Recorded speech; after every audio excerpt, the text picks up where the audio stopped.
lagi teman-teman. Sekarang kelihatan lebih jelas nih. Ini teman-teman kalau kita lihat, jadi sedikit perkenalan tentang diri saya. Ini Clemens Raharja. Kalau misalnya mau nanti boleh mau nanya-nanya, mau apa, kontak-kontak langsung ke DM, follow di Instagram, kita ada YouTube channel juga di sini. Nanti teman-teman bisa komunikasi langsung ya.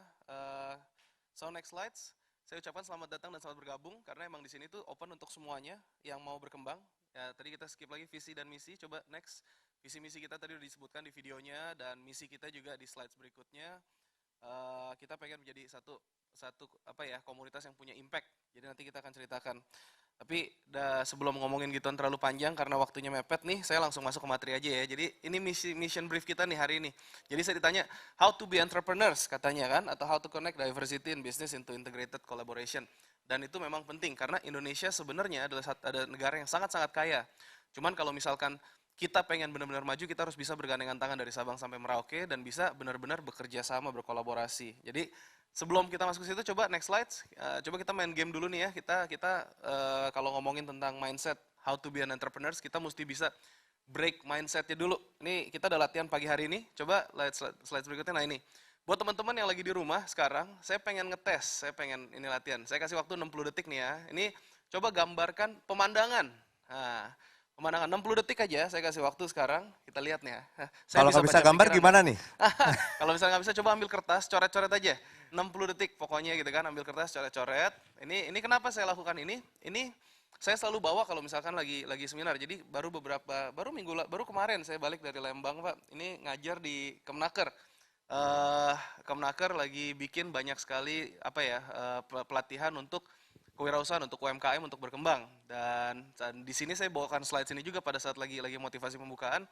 Dan saya ternyata bisa baca pikiran saudara-saudara. Nanti coba kita lihat ya, 60 detik. Ayo, tinggal 15 detik lagi, coba dicoret-coret. Kita lihat. Siap-siap. Pikiran kalian di rumah ini akan terbaca nih oleh Kak Clemens. Wah, tapi saya bukan pesulap ya. Wah. Jadi, ayo 10 detik, 5 detik. Oke, udah beres. Nih, kalau kita ngomong gambar pemandangan, coret-coret, coba ya, saya tebak gambarnya seperti ini. Coba kita buka slide berikutnya. Tada, gitu kan. Bener nggak? Kenapa gambar pemandangan? Dan ini saya kemarin di kelas tuh ada 250-an orang gitu kan. Dan rata-rata semua gambarnya sama gitu. Ngelihat, pokoknya ada gunung, ada jalanan, ada sawah, ada pohon gitu kan. Ada 2 gunung, ada matahari di tengah, terus keluar. Kenapa bisa begitu? Ayo, kenapa bisa begitu? Karena ini yang dididik dari kita justru dari awal. Nah, kalau kita pengen ngomong seperti ini satu pelatihan yang lucu dan saya senang supaya kita bisa ngelihat. Karena kan kalau ngomongin tentang pemandangan biasanya dari dulu waktu SD, SMP gitu kan diajarnya begini kan. Coba kita lihat slide berikutnya.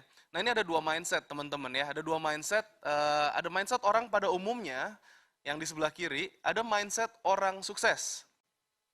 Kalau kita ngomong mindset orang pada umumnya, saya yakin di sini teman-teman kalau kita ngomong biasanya kalau seminar offline kan siapa yang punya impian angkat tangan gitu kan. Tapi kalau gini jadi semua orang pasti punya impian. Mungkin punya impian yang besar. Mungkin kita ngelihatnya ada lingkaran impian kita yang besar ya. Cuman kebanyakan orang tuh akhirnya apa yang terjadi? Pada saat mereka mungkin waktu SD, SMP, SMA mereka punya impian. Pada saat mereka masuk kuliah mereka masih punya impian. Mau punya rumah sendiri, ya kan, mau bisa ngebahagiain orang tua, mau bisa ngajak orang tua mungkin nanti suatu saat lagi naik haji, atau mungkin umroh, atau ke Holy Land, atau jalan-jalan ke luar negeri, dan sebagainya. Tapi pada saat mereka nanti lulus, akan dihadapkan sama kenyataan yang pahit. Pada saat kita lihat nih sekarang UMR Jakarta berapa? Kalau kita ngomong UMR Jakarta, ya, nah seperti ini. Mau sampai kapan? Kalau kita ngomong harga rumah di Jakarta misalkan, let's say, anggaplah ya 1 M deh gitu. Mau sampai kapan kita nabung dengan UMR? Nah, kebanyakan orang mengecilkan impian mereka menyesuaikan dengan pendapatan mereka. Tapi kalau mindsetnya orang sukses, itu nggak seperti itu. Justru saya punya impian yang besar, gimana cara saya memperbesar pendapatan saya menyesuaikan dengan impian saya. Nah, itu yang saya pengen coba kita latih ya. Ini kita masih ngomongin soal mindset nih. Sekarang kalau kita ngeliat nih, coba slide berikutnya. Ini dunia tuh berubah dengan sangat cepat, teman-teman. Kita ngeliat, dulu komputer itu segede ruangan ini tuh, kalau ngeliat tuh, tahun 70-an gitu kan. Kalau mau ngomong, sekarang kita cuma pegang handphone aja tuh udah bisa bikin slide, sudah bisa komunikasi, udah bisa, bahkan saya jalanin bisnis saya semua, dari beberapa unit bisnis saya itu semua di handphone. Setiap pagi kita meeting, setiap pagi kita ini semua sekarang, apalagi kalau kita ngomong secara pandemi. Teknologi berkembang secara cepat. Coba kita lihat slide berikutnya, dunia juga berubah secara cepat, sangat cepat sekali. Nah kalau kita nggak mau beradaptasi, terus gimana gitu loh. Ya kan kita ngomong pandemi corona, kita ngomongin segala macam. Ini percepatan. Justru kita dipaksa untuk beradaptasi, kita dipaksa untuk berubah. Kalau kita ngelihat seperti ini, ya. Coba kita lihat slide berikutnya lagi. Nah ini kalau ngelihat dari dunia yang berubah dengan cepat, tapi apakah pendidikan kita memadai?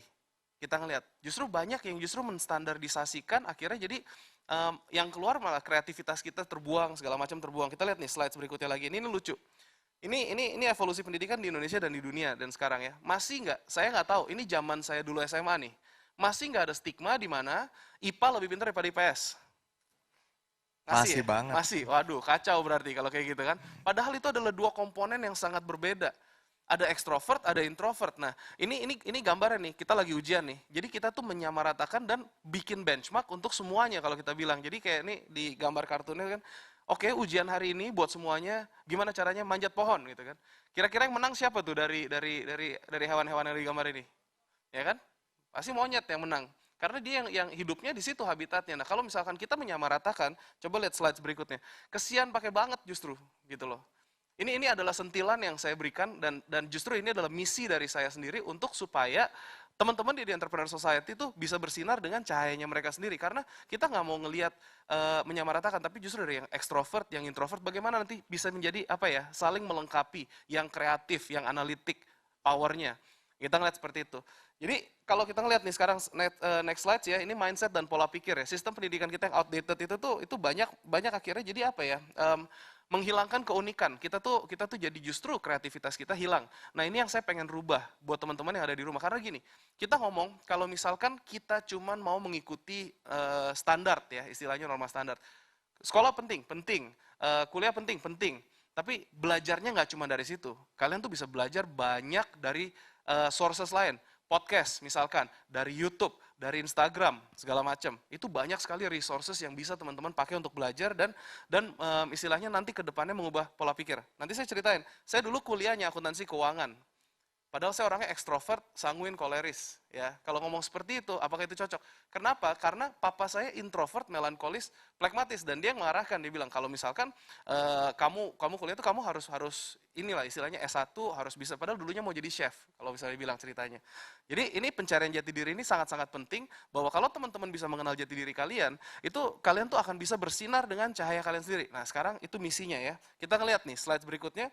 Ini kita lihat mindset, ini banyak saya ngambil dari meme di luar sana, ini bahasa Inggris, mungkin teman-teman yang ngerti. Jadi intinya tuh, kita tuh hidup cuma sekali. Jangan mau kita tuh, istilahnya buang-buang waktu. Yang ketakutan yang paling besar, itu adalah kalau misalkan kita hidup, bukannya karena kita takut gagal, bukan karena kita takut untuk mencoba, bukan. Tapi nanti, 20, 30, 40 tahun kemudian, itu kalau kalian tidak mencoba, kalian cuma hidup dalam penyesalan. Jangan kayak gitu loh. Kalau misalkan memang ada kesempatan sekarang, ambil. Ada kesempatan untuk misalkan bergabung, kalau ini teman-teman di kampus, untuk masuk organisasi, lakukan. Justru di kampus yang paling bagus itu untuk kalian belajar soft skill itu kalau kalian ikut tergabung di dalam, ini kayak tim-tim panitia yang ada di sini, itu keren banget gitu loh. Koordinasi segala macam, itu penting. Bagaimana caranya bisa bekerja sama dengan yang lain. Nah sekarang slide berikutnya kita lihat nih, jadi kenalilah diri kamu. Ini misinya ya, yang saya pengen bawakan hari ini. Kalau kamu bisa kenal diri kamu bisa tahu nanti kamu mau jadi pengusaha seperti apa. Dan nanti saya akan ceritakan juga secara, ini mungkin singkat aja, kita mau kenalin diri kamu, itu ada yang di sebelah kanan tuh know thyself, itu penting banget gitu loh. Jadi hati-hati dengan pikiran kamu, karena pikiran kamu itu akan menjadi perkataan, dari perkataan kamu itu akan jadi action, tindakan, dari tindakan kamu itu nanti akan jadi kebiasaan. Kalau kamu ngomongnya nggak bisa, seumur hidup nggak bisa. Kalau kamu ngomong, oke, kalau saya coba dan saya berikan yang terbaik dari diri saya, nggak apa-apa, saya pasti bisa improve, saya pasti bisa menjadi versi yang lebih baik. Kita coba terus ya kan, kalau dari kebiasaan nanti jadi karakter, dari karakter itu akan jadi nasib kamu. Jadi kalau misalkan tadi kita bilang mindset orang sukses yang di awal sama mindset orang biasa-biasa aja, itu benar-benar istilahnya kalau kita bilang ya udah deh, saya ngekos aja daripada beli rumah nggak mampu gitu kan. Kita mengecilkan pendapatan menyesuaikan dengan impian. Mau sampai kapan kayak gitu teman-teman? Ingat kita hidup cuma sekali loh. Kalau peluang ada, ambil ya. Slide berikutnya, terus gimana caranya nih Koh gitu kan? Gimana caranya Koh Klems? Ini banyak tes gratis kok di Google kalau misalnya kamu lihat ya, ada MBTI, ada DISC, ada Personality Plus, dan saya emang demen karena saya ekstrovert, sanguin, koleris, dan saya benar-benar bisnis saya, kegiatan saya itu selalu dealing dengan banyak orang. Jadi saya harus mengenal, makanya kenapa saya demen banget dengan namanya psikologi dan gimana cara yang membaca karakter dan sebagainya. Itu karena saya senang, karena saya dealing dan saya memimpin beberapa unit perusahaan juga, saya mesti tahu penempatan tim yang tepat. Sekarang kalau misalkan kita lihat nih ya, slides berikutnya kita bahas secara sedikit lebih detail deh. Ini kalau personality plus, ini ada 4. Mungkin teman-teman banyak yang belum dengar, tapi ini penting buat teman-teman lakukan untuk eksplorasi diri. Kita ngelihat ya, ada sanguin, ada koleris, semua ada kelebihan, semua ada kelemahan. Dan pada saat kita ngerjain tes ini, pasti nanti ada plus, ada minus. Nah, gimana cara kita untuk bersinar dengan yang positifnya kita, tapi gimana cara kita meredam negativitas yang ada di dalam personality kita. Ini biasa tesnya akan sangat jelas. Sanguin tuh yang pemimpin yang suka ketawa-ketawa, kayak saya demen bercanda, ngobrol apa segala macam ya. Kalau yang koleris itu yang demen mungkin tegas, nyuruh-nyuruh, marah-marah gitu kan. Kesannya selalu begitu. Tapi kalau misalkan kita berdua di sanguin dan koleris sebagai pemimpin perusahaan, kita tuh akan butuh tim yang melankolis, yang detail. Saya benar-benar orangnya lupaan. Saya tahu kelemahan saya di situ tuh lupaan, dan saya istilahnya jadwal saya tuh padat banget karena saya ketemu dengan banyak orang. Jadi saya kompensasikan itu dengan saya punya tim. Ada tim saya yang saya paling percaya sekarang, si Monik, itu yang pegang jadwal saya. Itu my PA, benar-benar dia handle internal semuanya dari bahkan HR segala macam. Itu keren banget gitu loh. Justru kalau kita bisa mengenal, kita bisa nanti berkolaborasi dan kita bisa bersinar bersama-sama gitu ya. Oke, kita lihat slide berikutnya, ini DISC. Ini kan teman-teman bisa baca ya slides-nya. Jadi saya nggak akan kupas satu persatu karena waktunya juga terbatas. Tapi teman-teman bisa ngelakuin tes ini. Ingat di Google pokoknya ada ya DISC Indonesia, MIBT Indonesia, MBTI Indonesia gitu ya. Ini kita ngeliat nih kalau dominan, influencer, compliant sama steady. Itu bahasanya ada compliant, bisa juga nanti bahasanya ada yang lain lah misalkan gitu ya kita sebutnya. Jadi ini perlu untuk mengenal, kalau misalkan tadi kita udah mengenal personality kita, istilahnya yang lebih ke arah emosi. Nah, kalau D sama I, D itu tuh koleris, I itu sanguin. Kalau kita ngelihat seperti ini, jadi kita bisa memetakan bahwa sebenarnya tes-tes ini interconnected satu dengan yang lain. Nah, ini kalau kita ngelihat seperti ini, teman-teman juga bisa menggali lebih dalam lagi akhirnya tentang jati diri teman-teman. Ya, kita lihat slide berikutnya. Nah, ini nanti pada saat kalau teman-teman udah bisa gali, itu bisa digunakan dalam banyak hal. Mau ngomongin teknik marketing, saya ada property development dan saya ngajar tim sales saya, itu kita mesti mengenali lawan bicara kita. Kalau dia orangnya D sama I, kalau misalkan dalam jualan, kita ngomongnya itu lebih cepat dan present dengan fakta langsung. Kalau orang D kita pokoknya ngomong, Pak, kalau kayak gini nih, ini fakta-fakta yang ada nih, ini datanya bagus, ini bagus untuk perusahaan Bapak. Kapan Bapak bisa ambil keputusan? Karena dia cepat ngambil keputusannya. Kalau kita ngomongin yang I, mungkin harus dipuji-puji dikit dulu gitu kan. Wih, Bapak bajunya bagus deh gitu kan ya. Ceritanya seperti itu. Kalau sama orang yang S sama C, itu tuh biasa mereka mikirnya lebih panjang. Dan kita ngomongnya harus sedikit lebih lambat, kita menjelaskan, lebih sabar. Nah, kalau kita bisa mengenal seperti ini, kalian bisa jualan sama siapa aja nggak? Bisa gitu loh. Ini salah satu contoh-contoh penerapannya. Nanti bisa di Google dan dibaca sendiri ya. Kita lihat slide berikutnya, MBTI. Nah, MBTI ini membagi manusia tuh jadi ada 16 role, 16 istilahnya apa ya. Dan ini dibilang akurat apa enggak ya, sebenarnya kalau kita ngelakuin tergantung dari mood ya tesnya. Cuman jadi kalau lagi ngerjain tes seperti ini tuh sejujur-jujurnya aja. Supaya kita bisa dapat hasil yang maksimal ya. Ini ngebagi tentang, ini yang saya suka nih, ada ekstrovertnya, ada introvertnya, bagaimana caranya kita mau respons terhadap impuls ya, kalau misalkan ada pasukan kita ngambil keputusan dari mana, dari feeling atau dari thinking, itu dari perasaan kita atau dari logika kita, itu tergantung, setiap orang akan ada beda-beda. Jadi ini untuk melihat, dan nanti tesnya tuh pasti akan kasih detail ya, kalau kita lihat. So, maksudnya kenapa saya ngomongin kayak gini, ingat, slide berikutnya, ini bukan untuk memetakan nasib kamu, no. Bukan, ini bukan untuk ngomongin tentang kamu tuh di kotak-kotakan jadi sesuatu, no. Saya nggak ngomong seperti itu. Manusia itu adalah makhluk yang keren, makhluk yang adaptif. Tinggal kalau kamu benar-benar mau, kamu pasti bisa, gitu istilahnya. Nah, sekarang kalau kita lihat ya, jangan apapun yang kamu tanamkan di dalam alam bawah sadar kamu, kalau kamu bilang kamu nggak bisa, ya kamu nggak bisa. Kalau kamu bilang kamu pasti akan sukses, kamu pasti akan sukses. Gitu. Oke, ini kita lihat yang satu ini satu yang saya suka banget tesnya. Cuman sayang tes ini berbayar, jadi saya nggak endorse, saya nggak promote ya, saya nggak sebut namanya. Tapi ini tes tuh membagikan bahwa manusia tuh kalau yang kita tarik nih ada garis kiri sama garis kanan, itu di garis istilahnya kita tarik secara horizontal di sebelah thank you di sebelah kanan itu orang-orang yang ekstrovert. Yang kita ngelihat star, supporter, sama deal maker itu orang-orang yang ekstrovert. Yang di sebelah kiri itu lord, mechanic, sama accumulator itu orang-orang yang introvert, teman-teman. Nah kalau kita tarik garis horizontal, kita ngelihat yang bagian atas, creator, mechanic, sama star, itu orang-orang yang kreatif powernya. Nah kalau yang di bawah itu orang yang disebutnya analitik powernya. Kalau kita ngelihat power tuh berarti kekuatan mereka ya dari cara mereka melihat. Kita bahas satu-satu secara singkat. Creator itu kalau ngelihat fotonya mungkin kenal Sir Richard Branson. Itu Elon Musk, Tesla, Bill Gates, Steve Jobs. Itu semua orang creator. Dia menciptakan produk. Kalau yang di atas nih tiga-tiganya mereka menciptakan sesuatu. Kalau yang di sebelah kanan karena dia ekstrovert, dia menciptakan brand. Biasanya selebgram, artis dan sebagainya. Menciptakan brand. Kalau yang di sebelah kiri sebagai mekanik, itu dia menciptakan juga, tapi dia menciptakan sistem. Mungkin contohnya Ray Kroc, kalau pernah dengar, McDonald's. Itu mereka, dia nggak bisa menciptakan burger, dia nggak bikin burgernya. Tapi dia menciptakan sistem franchise. Sampai saat ini kita bisa dengar brand tersebut ada di Indonesia atau di seluruh dunia. Tiga-tiganya powernya kreatif, menciptakan sesuatu. Tapi mereka punya traits juga masing-masing, introvert dan extrovert. Nah kalau kita ngelihat yang di bawah nih ya, yang trader, akumulator sama deal maker itu orang-orang yang sama sekali tidak kreatif. Disuruh mikir, disuruh ngayal, enggak. Mereka logical thinking. Mereka bisa ngebaca yang namanya grafis itu secara detail. Kalau kita ngomong trader ya, itu orang-orang terkenalnya tuh contoh Ibu Sri Mulyani. Dia bisa ngelihat kalau misalkan ekonomi itu mau berputar ke arah mana. Dia bisa tahu di saat dia bisa membaca tren, dia tahu yang mana yang akan naik, yang mana yang akan turun. Dia jual beli powernya. Nah kalau kita ngomong seperti itu, mungkin nggak dia akan susah, miskin? Enggak, karena dia bisa ngelihat. Contoh salah satu orang hebat ya, George Soros. Dia prediksi tentang global economic crisis itu berapa tahun sebelumnya. Saya baca bukunya tahun 2003, 2007 waktu itu krisis kalau nggak salah. Jadi kalau orang-orang seperti ini bisa melihat, itu mereka bisa melihat peluang. Yang di sebelah kanan, deal maker itu salah satu contoh orang hebatnya itu bekas presiden Amerika kemarin, Mr. Donald Trump. Itu dia bikin Trump Tower.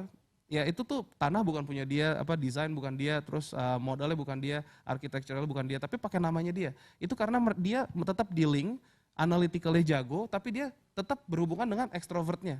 Ketemu dan mempertemukan orang-orang di waktu yang tepat. Nah yang kayak kita ngomong seperti ini, itu keren banget gitu loh. Jadi kalau kita bisa mengenal, kita tuh bisa tahu nanti mau dibawa kemana. Ya, bisnisnya kalian. Jadi semua orang tuh punya kesempatan untuk sukses. Yang di sebelah kiri, tapi masih kita ngomongin kiri bawah nih accumulator, itu Koko Warren Buffett kalau pernah dengar. Orang terkaya di dunia. Dia orangnya introvert, dia gak mau ketemu orang sama sekali. Kalau dia kerja di kantornya, dia cuma diam di kantornya, dan dia tuh baca semua publicly listed financial reportnya. Untuk semua perusahaan TBK tuh dia bacain. Dan dia tahu perusahaan mana yang bagus, yang mismanage, dan justru dia beli di akuisisi. Kalau yang trader tadi beli dan jual dalam jangka waktu cepat, kalau yang introvert ini dia tuh beli dan dia simpen. Dia beli dan dia simpan untuk jangka waktu panjang. Salah satu saham yang performanya bagus banget itu Coca-Cola dari Warren Buffett waktu dulu, dari zaman dulu banget. Dia beli dan dia keep.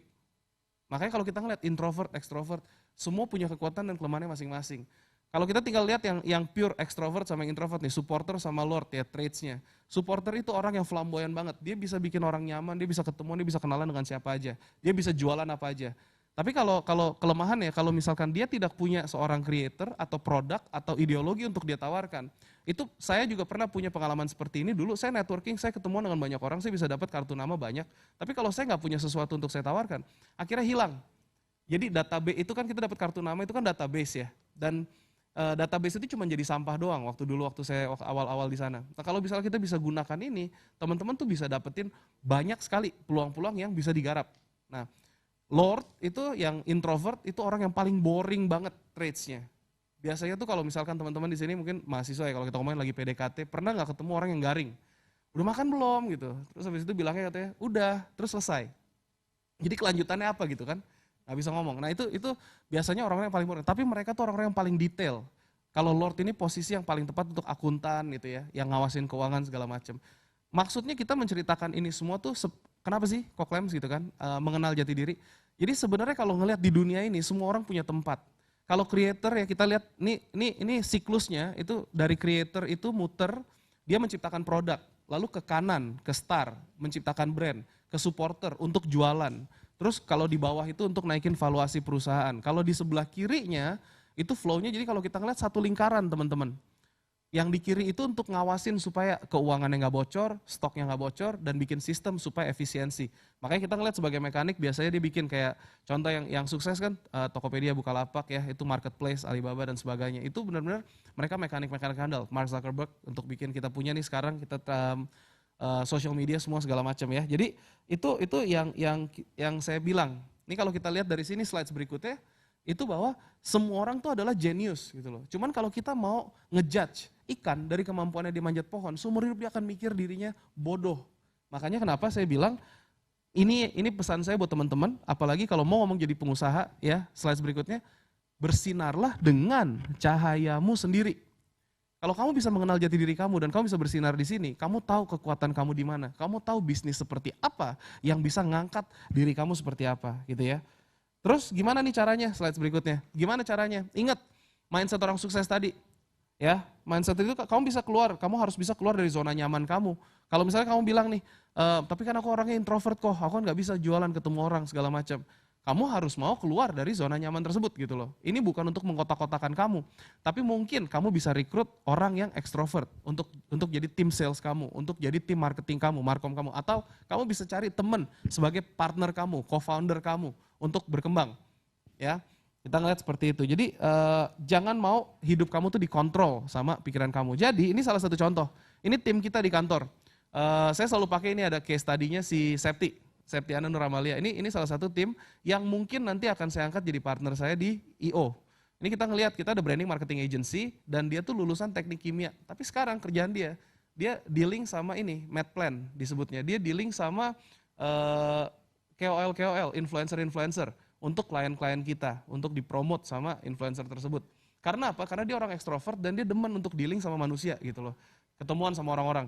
Nah kalau si email Putri Amalia Irawan ini dia orangnya tuh introvert tapi kreatif.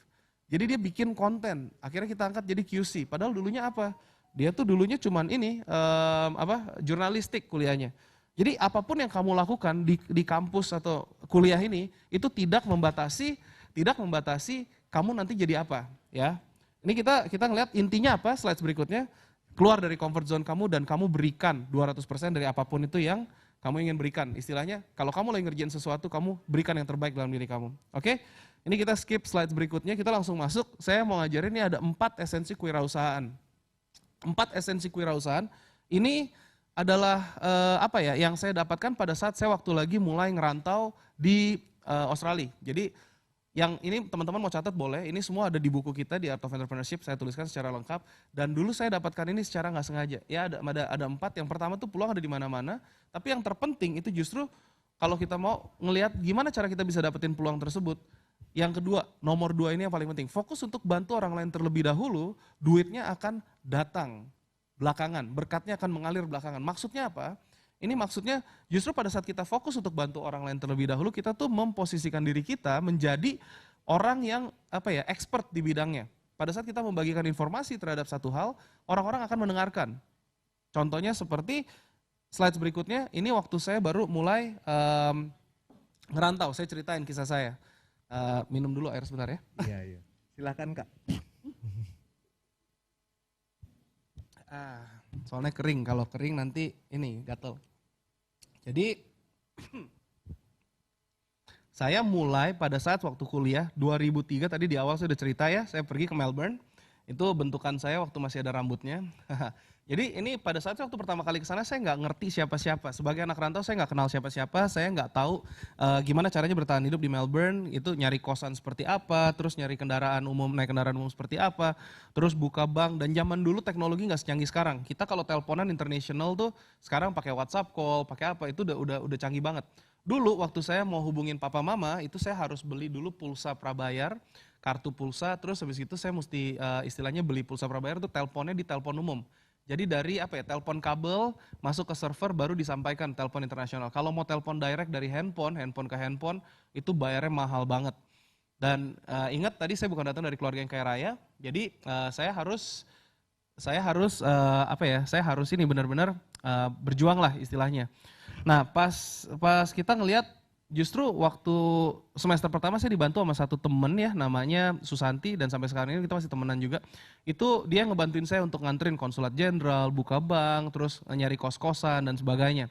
Itu benar-benar dia yang jadi malaikat penolong saya lah waktu semester pertama. Nah, saya merasa pada saat di semester pertama ini saya dibantuin sama orang. Kenal misalkan kalau bisa justru di semester kedua saya pengen untuk bisa membantu orang-orang yang baru datang juga yang nasibnya sama seperti saya yang belum pernah yang pertama kali datang ke Melbourne. Akhirnya saya ikut gabung di volunteer penerimaan mahasiswa baru. Nah, penerimaan mahasiswa baru ini justru mempertemukan saya dengan ratusan international student yang baru datang, yang pertama kali juga dari negara-negara lain. Dan itu saya pertama cuma nganterin mereka untuk survive dalam kampus. Tapi setelah survive dalam kampus, misalkan selamat datang ke Deakin University, ini di sebelah kanan Fakultas Ekonomi, Fakultas Kedokteran dan sebagainya gitu. Nah jadi akhirnya saya bilang, kayaknya kalau mau nolongin mereka nggak bisa cuman di dalam kampus doang, karena kehidupan anak rantau itu mungkin 50% ada di luar kampus. Dari tadi cari kerjaan seperti apa, cari part time job seperti apa, terus mereka harus bisa belanja barang-barang murah seperti apa, di mana. Akhirnya justru kita bikin tour dan di situ akhirnya banyak yang teman-teman baru yang terbantu lah istilahnya. Nah, kita lihat nih slides kedua saya nih, bisnis pertama saya justru ini kalau zaman dulu tuh ada tuh international calling card seperti yang di pojok kanan. Saya Google aja nyari gambarnya susah loh teman-teman, teknologi old school. Jadi pada saat setiap penerimaan ini mahasiswa baru kan saya ketemu banyak teman-teman. Ada satu momen yang menimbulkan justru jadi bisnis pertama saya. Di akhir semester kedua itu mendekati ke akhir di mungkin November, Oktober gitu ya. Ini ada satu mahasiswa dari Malaysia yang nelpon saya malam-malam jam 10, jam 11. Dia nelpon, dia bilang katanya, suara sesenggukan kayak habis nangis, pakai bahasa Inggris. Dia bilang katanya, Clem saya urgent perlu telepon papa mama nih. Saya nggak nanya kenapa, terus dia bilang, mau beli kartu, tapi kartu saya habis, mau beli kartunya di mana ya? Itu di jam 10, jam 11 malam. Nah untuk relevansi dulu kita tuh, saya kuliah itu kayak jaraknya tuh mungkin 1 jam naik kereta dari pusat kota. Dan kita tuh kayak di kampungnya lah. Nah di kampung ini, toko-toko tuh tutup jam 6 atau jam 9 paling malam. Akhirnya saya tanya, kamu tinggalnya di daerah mana? Dia sebut alamatnya. Nggak ngerti alamatnya di mana, anak rantau. Kalau sekarang mah enak, tinggal pakai Maps, pakai Waze ya udah bisa gitu kan. Cuman kalau dulu saya nyari itu petanya masih peta yang buku tebel gitu. Dan akhirnya saya bilang, waduh kamu naik kendaraan umum apa? Terus dia bilang naik bus. Ada bus gitu kan, terus saya tanya, saya ngecek di kalau dulu kita ngecek jadwal bus itu masih pakai selebaran. Itu saya ngecek bahwa di busnya udah nggak ada, jam 8, jam 9 tuh udah terakhir gitu loh. Akhirnya saya bilang, waduh gimana ya, kalau kayak gini mau beli mesti ke pusat kota, masa saya tega sih, itu anak habis suara sesenggukan kayak habis nangis, nggak tahu dia ada masalah apa. Akhirnya saya bilang, udah kamu coba deh catet nih PIN saya ya, nanti kamu pakai dulu aja. Dia bilang, tapi saya bayarnya gimana? Aku bilang, udah nggak apa-apa, kamu lebih butuh, kamu pakai aja dulu. Nah dari situ akhirnya saya kasih, terus udah selesai. Tapi dari situ timbul satu ide akhirnya, ting gitu kan. Kalau orang mau beli kartu dulu harus pergi keluar jauh segala macam, kenapa enggak saya mulai bikin di setiap penerimaan mahasiswa baru, itu mereka bisa beli kartunya langsung sama saya. Sistemnya gimana? Mereka transfer dulu, karena kan saya pasti ada di kampus ya, nggak mungkin kabur. Jadi begitu mereka udah transfer, nanti saya cek, saya baru gosokin kartunya, terus saya tinggal SMS ke mereka. Jadi itu bisnis pertama saya, dari bantu orang lain, ya sampai akhirnya bisa menciptakan banyak peluang-peluang. Sebenarnya kita tinggal ngelihat teman-teman yang ada di sekeliling kalian nih, kebutuhan mereka tuh apa sih? Kalau kita ngomong pandemi corona, ya apa yang jadi impact? Kira-kira orang-orang di sekeliling kita lagi butuh apa sih sekarang gitu kan? Kalau kita ngomongin ojek online, itu kan karena menjawab sebuah problem, menjadi sebuah solusi, dan akhirnya sekarang gede banget kalau kita dengar dari 2 ojek online yang raksasa ini akan merger. Nggak tahu deh gimana tuh nanti kejadiannya Pak ya. Tapi kalau kita ngeliat seperti itu, jadi dari dulu saya akhirnya mulai jualan kartu telepon, akhirnya jadi broker kos-kosan, terus habis itu mulai tour, day trip, saya bikin sedikit demi sedikit, sampai akhirnya saya bisa nabung, bisa punya kosan sendiri, sampai akhirnya 2009-2010 kita punya property advisory firm. Dan itu akhirnya pertama kali saya jump bisnis full time setelah dari lulus tahun 2005. Jadi itu perjalanan hidup yang semuanya benar-benar mulai dari nol gitu kalau kita ngomong. Saya pengen cerita kayak gini nih karena waktunya udah mepet. Jadi sebenarnya kembali lagi slides berikutnya, ingat 4 esensi kewirausahaan ini teman-teman ya. Yang pertama, peluang itu ada di mana-mana, tapi yang paling penting untuk mencari peluang tersebut, fokus untuk bantu orang lain terlebih dahulu. Duitnya akan datang belakangan. Yang ketiga tuh jual produk, barang atau jasa punya orang lain. Kita ngomong, saya dulu jualin kartu telepon, jualin tour, jualin bus, apa segala macam, kos-kosan saya jualin punya orang lain dulu. Sampai nanti kita bisa ciptakan brand kita sendiri. Yang keempat, modal itu penting tapi bukan suatu keharusan. Maksudnya apa? Kebanyakan orang fokus modal itu cuma finansial. Tapi sebenarnya modal kamu tuh bisa dari pengetahuan kamu. Kalau dulu saya modalnya dari waktu, dari ide, dari otak ya, dari tenaga. Sama juga modal dari istilahnya pengetahuan, karena saya datang lebih dulu. Jadi saya bagikan informasi yang umum pada halnya. Gitu. Tapi justru ini menjadi informasi yang penting buat teman-teman yang baru datang.